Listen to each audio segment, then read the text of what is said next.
Hello नमस्कार राधे राधे जय Shri Ram. Welcome back to the Hindu vocab session. Class आपकी बहुत ज़्यादा इंपॉर्टेंट होने वाली है क्योंकि आज हमारे पास बहुत ज़्यादा वर्ड्स हैं और उसी के साथ हमारे पास कुछ इडियम्स भी हैं, तो क्लास एक्साइटिंग भी होने वाली है। तो जल्दी से एक बार क्लास को लाइक कर लीजिए, कमेंट सेक्शन के अंदर प्यारा सा कमेंट कर दीजिए। टेलीग्राम आपको पता है डिस्क्रिप्शन के अंदर है, तो जल्दी से टेलीग्राम में ज्वाइन कर सकते हो। ये वो बच्चे हैं जिन्होंने कल हमारे साइन ऑफ क्वेश्चन का आंसर किया था, तो बहुत अच्छी बात है, क्लैपिंग इनके लिए होनी चाहिए। तो इन बच्चों के लिए भी एक बार आप लाइक कर सकते हो। तो जल्दी से क्लास को स्टार्ट करते हैं, आइए। रहा नहीं जाता, तड़प ही ऐसी है ना। So first word is sectarian. Sectarian का मतलब होता है सांप्रदायिक होना, नैरो माइंडेड होना, फ्रैक्शनल होना। कोई पर्सन है जो काफी नैरो माइंडेड है। पार्ट ऑफ स्पीच क्या है? एडजेक्टिव। जैसे जैसी जिसकी सोच, तो जैसी आई जिसकी सोच होगी वैसे वो पर्सन क्या करेगा? बिहेव करेगा। तो नैरो माइंडेड सोच होगी तो नैरो माइंडेड बिहेव करेगा, ठीक है, बिहेव भी वैसा करेगा। तो याद कैसे करोगे? देखो, कोई पर्सन है जो बॉस है, बॉस के नीचे काम कौन करेगा? उसका सेक्रेटरी। तो सेक्रेटरी वाली पोस्ट है तो उसकी सोच भी क्या है? सेक्रेटरी वाली होगी, थोड़ी कम सोच होगी। जैसे ही वो बॉस बन जाएगा तो उसकी सोच भी क्या है? ब्रॉड माइंडेड हो जाएगी। ऐसे याद कर सकते हो, ठीक है। तो वैसे तो पोस्ट के हिसाब से सोच नहीं होती, पर कोई बात नहीं, हमें तो याद करना है। तो नैरो माइंडेड ऐसे भी सिंपल तरीके से समझ जाते हो। फ्रैक्शनल का मतलब क्या होगा? कोई पर्सन है जिसकी जो सोच है, जिसकी जो थॉट्स हैं वो एकदम क्या है? फिक्स है, ठीक है। तो फ्रैक्शनल जो वर्ड जो है वो काफी कॉमन है, तो इसको याद भी नहीं करना पड़ेगा। पैरोकियल का मतलब, इसका मतलब भी क्या है? नैरो माइंडेड होना। कैसे याद करोगे? कोई पर्सन है जिसने पारो को बोला, पारो को लड़की है उसको बोला कि तू यहाँ से चल, तू यहाँ नहीं रुकेगी, ठीक है। तो पारो चल, तू यहाँ नहीं रुकेगी। उसकी सोच जो है वो काफी फिक्स है, काफी नैरो माइंडेड है। ऐसे याद कर सकते हो। पार्टीशन कैसे याद करोगे? कि उसने उसको कह दिया, किसको? पारो को, कि इस पार्ट में तुझे नहीं जाना, इंडिया के इस पार्ट में, हमारे जो स्ट्रीट है उसके उस पार्ट में, किसी भी पार्ट के अंदर उसने मना कर रखा है कि इस पार्ट के अंदर आपको नहीं जाना। तो काफ़ी पार्टीजन ऐसे याद कर सकते हो। या फिर हर चीज़ को पार्ट में डिवाइड करता है तो पार्टीजन हो गया। उसी का अपोजिट हो गया लिबरल। जो पर्सन जो क्या है? काफ़ी लिबरल है, काफ़ी आज़ाद है, तो इसको याद नहीं करना पड़ेगा क्योंकि काफ़ी लिबरल है। हमारे थॉट्स लिबरल हैं, हमें सभी चीज़ आती है। आगे चलते हैं। ये बड़ी अच्छी बात कही आप। अब आता है हमारा कल का साइन ऑफ क्वेश्चन जो था क्राइंग वॉल्फ। तो बहुत से बच्चों ने जवाब दिया था। जवाब इसका क्या होगा? राइट आंसर क्या होगा? To ask for help when you don't need it. कोई पर्सन है जो हेल्प मांग रहा है पर उसको हेल्प की जरूरत है नहीं, तो वो क्या होगा? क्राइंग वॉल्फ होगा, ठीक है। तो बहुत ईजी था, तो इसको याद करने में प्रॉब्लम नहीं आएगी। आगे चलते हैं। तो जिन बच्चों ने भी जवाब दिए थे बहुत अच्छी बात है भाई। आज की क्लास के साइन ऑफ क्वेश्चन को भी आपको जवाब देना है, तो देखते हैं कितने बच्चे जवाब देंगे। आगे चलते हैं। भगवान कसम, क्या प्रोग्राम दिखा दिया तूने। नेक्स्ट वर्ड है नेक्सस। नेक्सस का मतलब अंतर संबंध होना, बंधन होना। कोई रिश्ता है आपका, कोई आपका नेटवर्क है, सेंटर बने हुए हो, तो वो आपका होगा नेक्सस, ठीक है। पार्ट ऑफ स्पीच क्या है? नाउन है। जैसे आपने ये मोटोरोला का एक पीस देखा होगा, क्या है इसका? कंपनी का मॉडल क्या है? नेक्सस। नेक्सस का मतलब क्या है? ये आपको क्या करता है? कनेक्ट करने के लिए, लोगों को कनेक्ट करने के लिए इंटरमीडिएट का काम करता है, ठीक है। तो नेक्सस का मतलब क्या होगा? एक तरीके से बीच में संबंध बनाना। वो होगा आपका मिडल मैन का काम कर रहे हो, सेंटर बने घूम रहे हो, नेटवर्क भी बन सकते हो, ठीक है। और यूनियन काम कर रहे हो, लोगों को जोड़ने का काम कर रहे हो। तो मोटोरोला का मोबाइल है तो लोगों को जोड़ने का काम करेगा। ऐसे याद कर सकते हो, ठीक है। तो नेक्सस क्या है? एक तरीके से मॉडल है किसका? मोटोरोला का। तो आपको याद भी नहीं करना पड़ेगा, सीधा दिमाग में आपकी पिक्चर बनी चाहिए। नेक्सस एक मॉडल है, मोबाइल है जो आपको कनेक्ट करता है लोगों के साथ में, ठीक है। उसी का अपोजिट क्या होगा? एक्सटीरियरिटी, आपको बाहर निकालता है दुनिया से। डाइवोर्स, बहुत कॉमन चीजें हैं, इसको याद नहीं करना पड़ेगा। आगे चलते हैं। सच कहूं, जिंदगी में 2 बार खुश हुआ हूं। एक दिन जब देश को आजादी मिली थी और एक दिन आज। नेक्स्ट हमारा इडियम है अ ब्लैक शिप। तो एक ब्लैक शिप को आप क्या बोलोगे? क्या सोच सकते हो?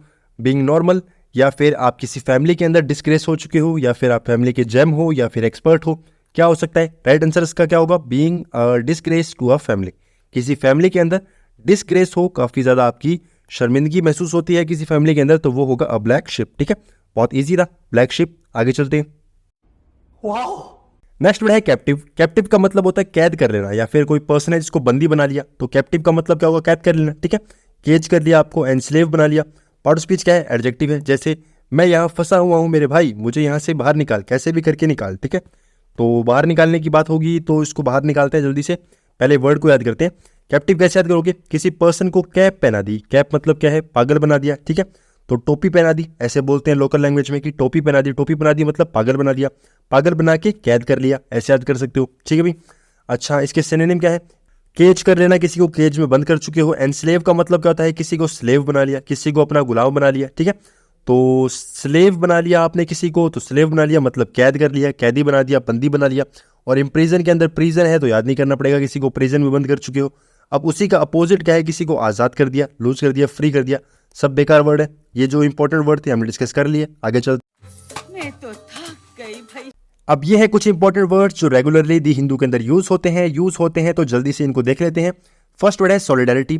सॉलिड की बात हो रही है, मतलब फर्स्ट वर्ड है सॉलिडारिटी। सॉलिडारिटी का मतलब क्या होगा? एक साथ होना, इकट्ठा होना। तो सॉलिड हो रखा है कोई चीज़, काफ़ी इकट्ठी हो रखी है, तो इकट्ठा कब होगा? सॉलिड कब होगा? जब कोई चीज़ है जो यूनाइट हो चुकी है, जुड़ चुकी है, तो सॉलिडारिटी ऐसे याद कर सकते हो। फ्रेल का मतलब क्या होता है? काफ़ी वीक होना। तो कोई पर्सन है जो फेल हो चुका है तो वीक हो चुका है, ठीक है। तो काफ़ी वीक महसूस कर रहा है, काफ़ी वीक फील कर रहा है। क्यों फील कर रहा है? क्योंकि क्या हो चुका है? वो फेल हो चुका है। ऑफ शोर का मतलब क्या होता है? किनारा होना, ठीक है। कोई किनारा है, कोई आपका साइड है किसी भी बीच के अंदर, तो वो होगा आपका ऑफ शोर। स्टीयरिंग का मतलब क्या होता है? मैनेज करना। क्या करते हो? मैनेज करते हो। तो कोई गाड़ी है, गाड़ी के अंदर स्टीयरिंग होता है, ठीक है। स्टीयरिंग होता है, गाड़ी को चलाने के लिए यूज़ होता है, तो मैनेज करने के लिए काम में आता है। तो स्टीयरिंग का मतलब ऐसे याद कर सकते हो, स्टीयरिंग का मतलब मैनेज करना किसी चीज़ को। अच्छा, बाकी वर्ड क्या है? प्रॉस्पेरिटी का मतलब क्या होता है? समृद्ध होना, रिच होना। आपके पास काफ़ी रिचनेस है, किसी भी चीज़ की रिचनेस है, कोई भी चीज़ हो। प्रॉस्पेरिटी का मतलब, प्रॉस्पर का मतलब समृद्ध होना, रिच है, ठीक है। और फॉस्टर का मतलब क्या होता है? सपोर्ट करना। कोई पर्सन है जो फॉस्टर बना हुआ है आपका, या फिर आपको सपोर्ट कर रहा है, तो वो फॉस्टर हो गया, ठीक है। और फॉल्टर के अंदर साउंड आ रहा है फॉल का, गिर जाने का, तो लड़खड़ाना या फिर डगमगा रहे हो। फॉल्टर के अंदर साउंड किसका आ रहा है? फॉल का आ रहा है, तो इजीली याद कर सकते हो कि फॉल का मतलब क्या होता है? गिरना, और फॉल्टर का मतलब भी गिरना, ठीक है। आगे चलते हैं। भाई साहब कुछ ज्यादा नहीं हो गया ये? मतलब कुछ भी। नेक्स्ट है रेव्ड। रेव्ड का मतलब होता है स्थापित करना, इंस्टीट्यूट करना, एस्टेब्लिश करना, इनोग्रेट करना। तो रेव्ड का मतलब होगा स्थापित करना। पार्ट ऑफ स्पीच क्या है? वर्ब है। तो एस्टेब्लिश कर रहे हो, इंस्टीट्यूट कर रहे हो, तो ये वर्ड आपको याद करना पड़ेगा, ठीक है। याद करने को आप ऐसे भी याद कर सकते हो कि रहना है कहीं पे, ठीक है। रहना है तो रेवे ऐसे याद कर सकते हो, रेव रहना, ठीक है। और अगर वैसे याद करोगे तो ज़्यादा बेटर रहेगा। वर्ड थोड़ा इंपॉर्टेंट है तो आपको याद करना पड़ेगा। इसका अपोजिट क्या होता है? कंक्लूड होना, कंक्लूजन निकलना। मतलब कोई चीज़ है जो कंप्लीट हो चुकी है, खत्म हो चुकी है, तो वो खत्म हो जाएगी, गायब हो जाएगी। और सीज कर ली कोई चीज़ को, तो वैसे ही समाप्त हो चुकी है। और उसी का अपोजिट एस्टेब्लिश का मतलब क्या होता है? स्थापित करना। या कोई चीज़ है जो क्या हो रही है? स्टार्ट हो रही है, ठीक है। तो अपोजिट हो जाएगी, ईजी है। आगे चलते हैं। तू समझा? हाँ। नहीं तू समझा नहीं। नेक्स्ट हमारा इडियम है every cloud has a silver lining. क्या मतलब हुआ इसका? कि हर किसी की लाइफ के अंदर बुरा समय आता है, पर कभी ना कभी क्या होता है? हमारी लाइफ के अंदर अच्छा समय भी आता है। तो क्या होगा इसका राइट आंसर? बैड थिंग, ठीक है। जो भी आपकी लाइफ के अंदर बैड समय चल रहा है, जो भी आपकी प्रॉब्लम्स आ रही हैं, one day eventually leads to good thing, ठीक है। जो भी आपकी प्रॉब्लम आ रही है वो कभी ना कभी क्या है? गुड थिंग के अंदर, अच्छे समय के अंदर बदल जाएंगी। ईजी है, तो आगे चलते हैं। शाबाश। नेक्स्ट वर्ड है डिसर्नेबल। डिसर्नेबल का मतलब समझने योग्य। मतलब डिसर्न का मतलब क्या होता है? समझना, और डिसर्नेबल का मतलब समझने योग्य। पार्ट ऑफ स्पीच क्या है? एडजेक्टिव है। जैसे प्यारी समझ गई, तो प्यारी समझ गई मतलब चीज़ को समझ रही है, चीज़ समझने लायक है। तो याद कैसे करोगे? देखो, आप एक वर्ड जानते हो कंसर्न। कंसर्न का मतलब क्या होता है? बातचीत करना। कंसर्न कर रहे हो, किसी के साथ बातचीत कर रहे हो, तो कंसर्न का मतलब बातचीत करना, डिसर्न का मतलब समझना, ठीक है। बातचीत कर रहे हो, चीज़ों को समझ रहे हो। कंसर्न का मतलब बातचीत, डिसर्न का मतलब समझना, ठीक है। स्पेलिंग सही लिख देते हैं ताकि आपको कन्फ्यूजन ना हो। क्या होता है? कंसर्न का मतलब बातचीत करना और डिसर्न का मतलब समझना, ठीक है भी।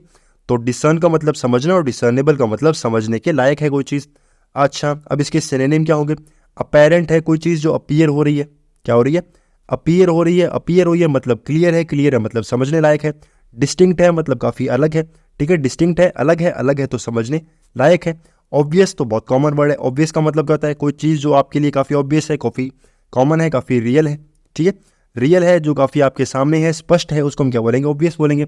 और पैल्पेबल का मतलब, ये तो आपको बहुत बार याद करवा दिया, किसी भी पल आप उसको टच कर सकते हो, मतलब वो चीज़ क्या एकदम रियल है, ठीक है।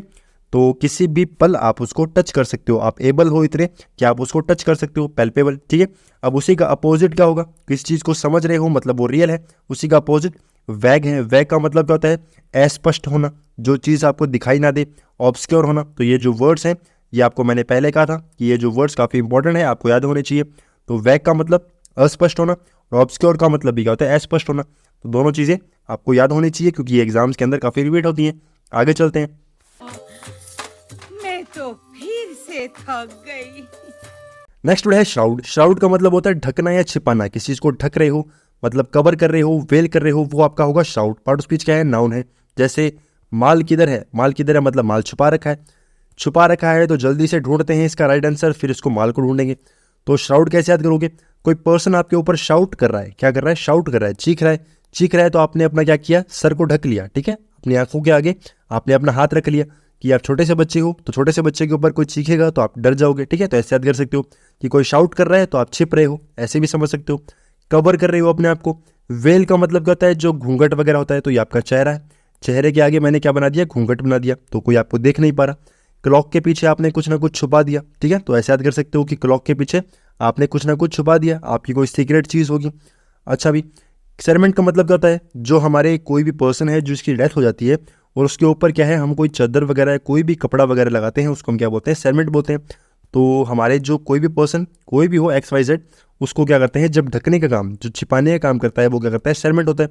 एनवलप आपको पता ही है, जो आपका लेटर है उसको छिपाने के लिए एनवलप चाहिए, तो एनवलप हमने बना दिया, ईजी है। उसी का अपोजिट किस चीज़ को लाइट अप कर रहे हो, सामने लेकर आ रहे हो, ठीक है भाई। तो आगे चलते हैं, उससे पहले श्राउड का मतलब हमने ढूंढ लिया, तो माल हमने ढूंढ लिया, आगे चलते हैं। यही नहीं, अभी और सुनिए। अब यह है आपका sign off question, fair and square. तो आपके पास 4 ऑप्शन है, चारों ऑप्शन काफ़ी कंफ्यूजिंग है, तो देखते हैं कितने बच्चों के जवाब आते हैं, राइट आंसर आता है।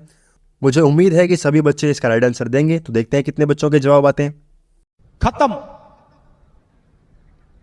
Bye bye, tata, good bye, गया।